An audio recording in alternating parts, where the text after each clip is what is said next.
नमस्कार। रेडियो रिमझिम से प्रस्तुत है स्थानीय हालचाल। पहले मुख्य हालचाल। विधान परिषद चुनाव को लेकर आदर्श आचार संहिता लागू, 4 अप्रैल को होगा मतदान। राजस्व कर्मियों के साथ जिलाधिकारी ने की बैठक, दिए कई आवश्यक दिशा निर्देश। टीबी से ग्रसित माताएं भी अब अपने शिशु को करा सकती हैं स्तनपान, स्वास्थ्य विभाग ने दी जानकारी। ललिता हत्याकांड का आरोपी कृष्णा सिंह गिरफ्तार, भेजा गया जेल। गुवाहाटी से आते समय जिले के 2 लोग नशाखुरानी गिरोह के शिकार, चल रहा है इलाज। स्थानीय हालचाल के इस अंक के साथ मैं अनिकेत मिश्र। अब हालचाल विस्तार से। गोपालगंज के जिलाधिकारी डॉक्टर नवल किशोर चौधरी ने आज प्रेस वार्ता करते हुए बताया कि भारत निर्वाचन आयोग के द्वारा विधान परिषद के चुनाव की घोषणा कर दी गई है, जिसको लेकर 9 मार्च को अधिसूचना जारी होगी तथा नाम निर्देशन पत्र दाखिल करने की अंतिम तिथि 16 मार्च तक निर्धारित की गई है। वहीं नाम निर्देशन की समीक्षा 17 मार्च को होगी तथा अभ्यर्थिता वापसी की अंतिम तिथि 21 मार्च है और मतदान 4 अप्रैल को होगा, जो सुबह 8 बजे से शाम को 4 बजे तक सभी प्रखंड कार्यालयों पर बने पोलिंग बूथ पर बैलेट पेपर के माध्यम से संपन्न कराया जाएगा। वहीं 7 अप्रैल को मतगणना होगा, जो शहर के अंबेडकर भवन में किया जाएगा। इस दौरान गोपालगंज जिले के कुल 3732 मतदाता अपने मतों का प्रयोग करेंगे, जिनमें जिला परिषद के 32 सदस्य तथा पंचायत समिति के 315 सदस्य और ग्राम पंचायत के मुखिया, जिनकी संख्या 230 है, तथा ग्राम पंचायत के वार्ड सदस्यों की संख्या 3106 है और वहीं पदेन सदस्यों की संख्या 8 है, जिसमें गोपालगंज के 6 माननीय विधायक तथा 1 सांसद और 1 विधान परिषद के सदस्य इसमें शामिल हैं। इस चुनाव में ये सभी लोग अपने मतों का प्रयोग करेंगे। इसके साथ ही गोपालगंज में आदर्श आचार संहिता लागू कर दिया गया है, जिसका अनुपालन सभी संबंधित के लिए अनिवार्य है। इस चुनाव में भी कोविड प्रोटोकॉल का पालन करना सबके लिए अनिवार्य होगा। इसके लिए चुनाव आयोग ने अपने वेबसाइट पर इस चुनाव से संबंधित नियमावली को जारी कर दिया है।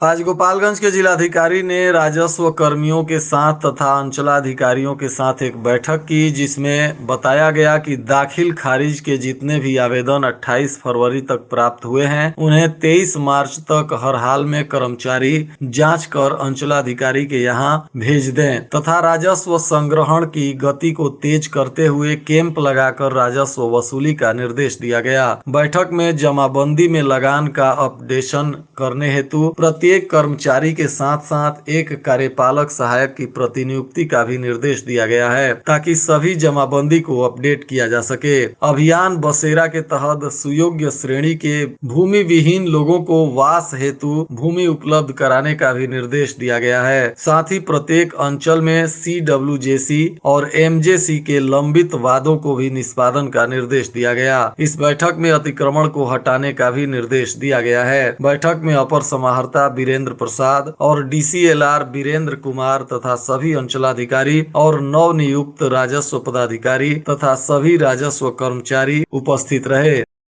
स्वास्थ्य विभाग ने आज जानकारी दी कि टीबी संक्रमण से ग्रसित माताएं भी अपने बच्चों को स्तनपान करा सकती हैं, बशर्ते कि 2 हफ्तों से टीबी की दवा ले रही हैं। टीबी की दवाओं की केवल थोड़ी सी ही मात्रा स्तन दूध में मिलती है, इसलिए शिशु को स्तनपान कराना सुरक्षित रहता है। स्तनपान के जरिए टीबी का खतरा भी नहीं होता है, इसलिए टीबी से संक्रमित माताएं अपने शिशु को अपना दूध पिला सकती हैं।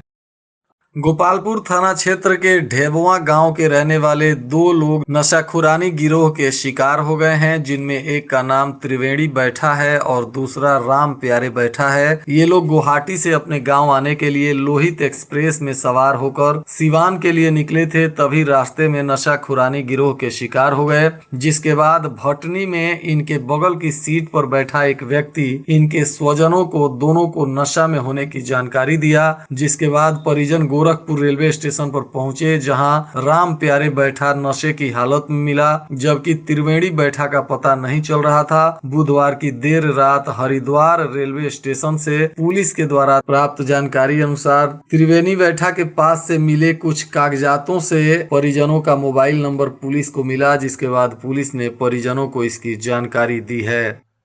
ऊंचकागांव थाना की पुलिस ने 9 महीने बाद एक हत्याकांड के आरोपी को गिरफ्तार कर लिया है। प्राप्त सूचना अनुसार यह आरोपी कृष्णा सिंह है, जो ललिता नाम की एक लड़की की हत्या में शामिल रहा है और मृतिका इसकी रिश्तेदार भी बताई गई है। इस हत्याकांड में यह काफी दिनों से फरार चल रहा था, जिसके बाद पुलिस ने गुप्त सूचना के आधार पर छापेमारी करते हुए सिधवलिया थाना क्षेत्र से इस आरोपी को गिरफ्तार किया है। यह आरोपी ऊंचका गांव के ही लूहसी का निवासी बताया जा रहा है। पुलिस ने आरोपी से पूछताछ करने के बाद गुरुवार को न्यायिक हिरासत में जेल भेज दिया।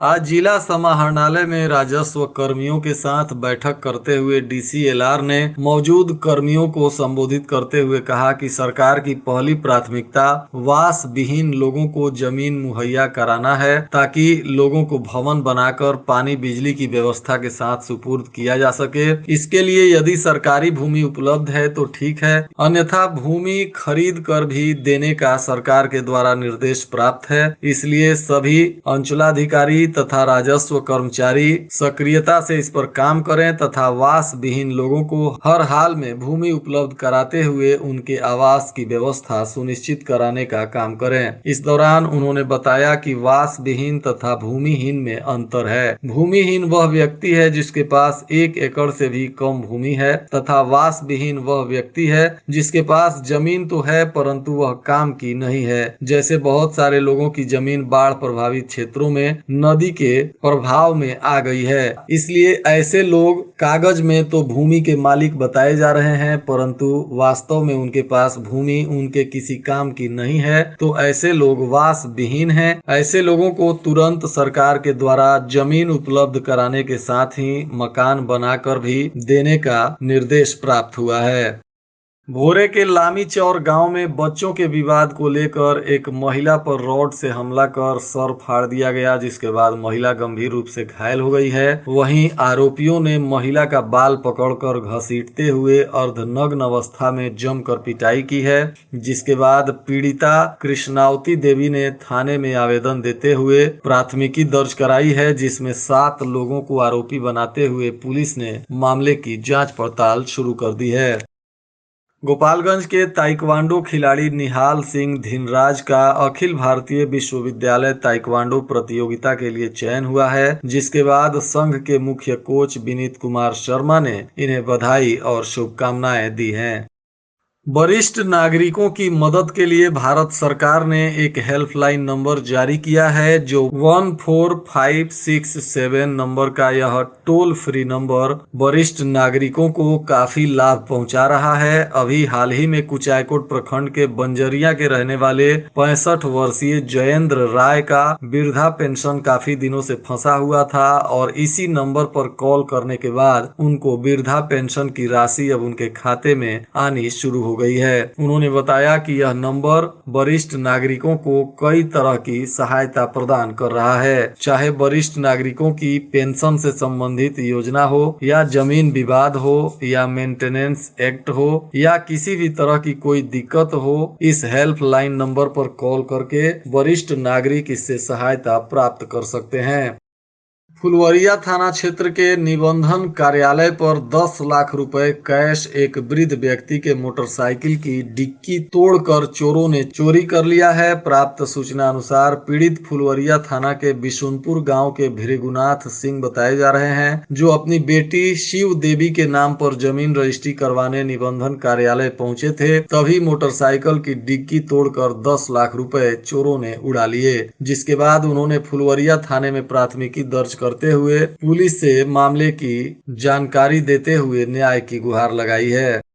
यूक्रेन में फंसे गोपालगंज के छात्रों में से आज 5 छात्र भारत लौट सकते हैं। इसकी जानकारी गोपालगंज के जिलाधिकारी ने दी है। उन्होंने बताया कि यूक्रेन से अब तक 18 छात्र गोपालगंज लौट चुके हैं, और कुछ लोग जो फंसे हैं उनकी भी पहचान कर ली गई है। गोपालगंज के 14 छात्र हंगरी में हैं तथा 5 पोलैंड बॉर्डर पर हैं और 2 रोमानिया में तथा 2 स्लोवाकिया में हैं और 4 मेडिकल के छात्रों का कोई ट्रेस नहीं मिल रहा है, जिसके लिए जिला प्रशासन लगा हुआ है। वहीं उन्होंने गोपालगंज के लोगों से भी निवेदन किया है कि आपके जानने में यदि कोई भी व्यक्ति यूक्रेन में फंसा है तो उसकी जानकारी जिला प्रशासन को दें, ताकि जिला प्रशासन केंद्र सरकार के साथ मिलकर उनके सुरक्षित वापसी के लिए तैयारी कर सके।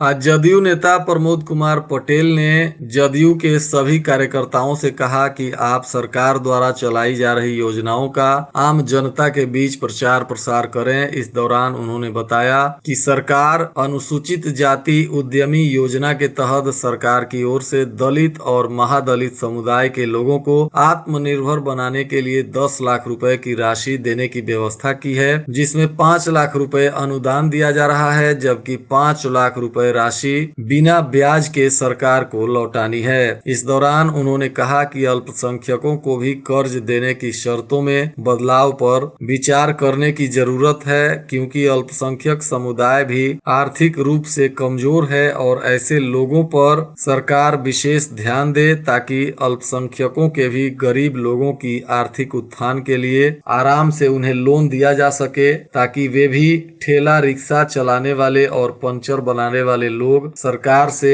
लोन प्राप्त कर अपना आर्थिक स्थिति सुधार सकें। कुचायकोट पुलिस ने बलथरी चेक पोस्ट पर वाहन जांच करते समय 149 कार्टून प्रतिबंधित कफ सिरप जब्त किया है, जिसमें 14,900 बोतल कफ सिरप रखी गई थी। पुलिस ने इसके बाद तुरंत ट्रक चालक को गिरफ्तार कर लिया है। प्राप्त जानकारी अनुसार यह कफ सिरप नोएडा से लाई जा रही थी और इसे आसाम पहुंचाना था। औषधि विभाग से जांच पड़ताल के बाद इस मामले में प्राथमिकी दर्ज करते हुए पुलिस ने गिरफ्तार ट्रक चालक को न्यायिक हिरासत में जेल भेज दिया है।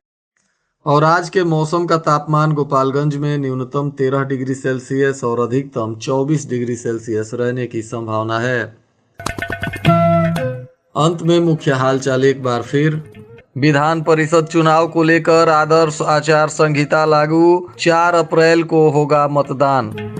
राजस्व कर्मियों के साथ जिलाधिकारी ने की बैठक, दिए कई आवश्यक दिशा निर्देश। टीबी से ग्रसित माताएं भी अब अपने शिशु को करा सकती हैं स्तनपान, स्वास्थ्य विभाग ने दी जानकारी। ललिता हत्याकांड का आरोपी कृष्णा सिंह गिरफ्तार, भेजा गया जेल। गुवाहाटी से आते समय जिले के 2 लोग नशाखुरानी गिरोह के शिकार, चल रहा है इलाज। इसके साथ ही रेडियो रिमझिम से प्रसारित स्थानीय हालचाल का यह अंक समाप्त हुआ। नमस्कार।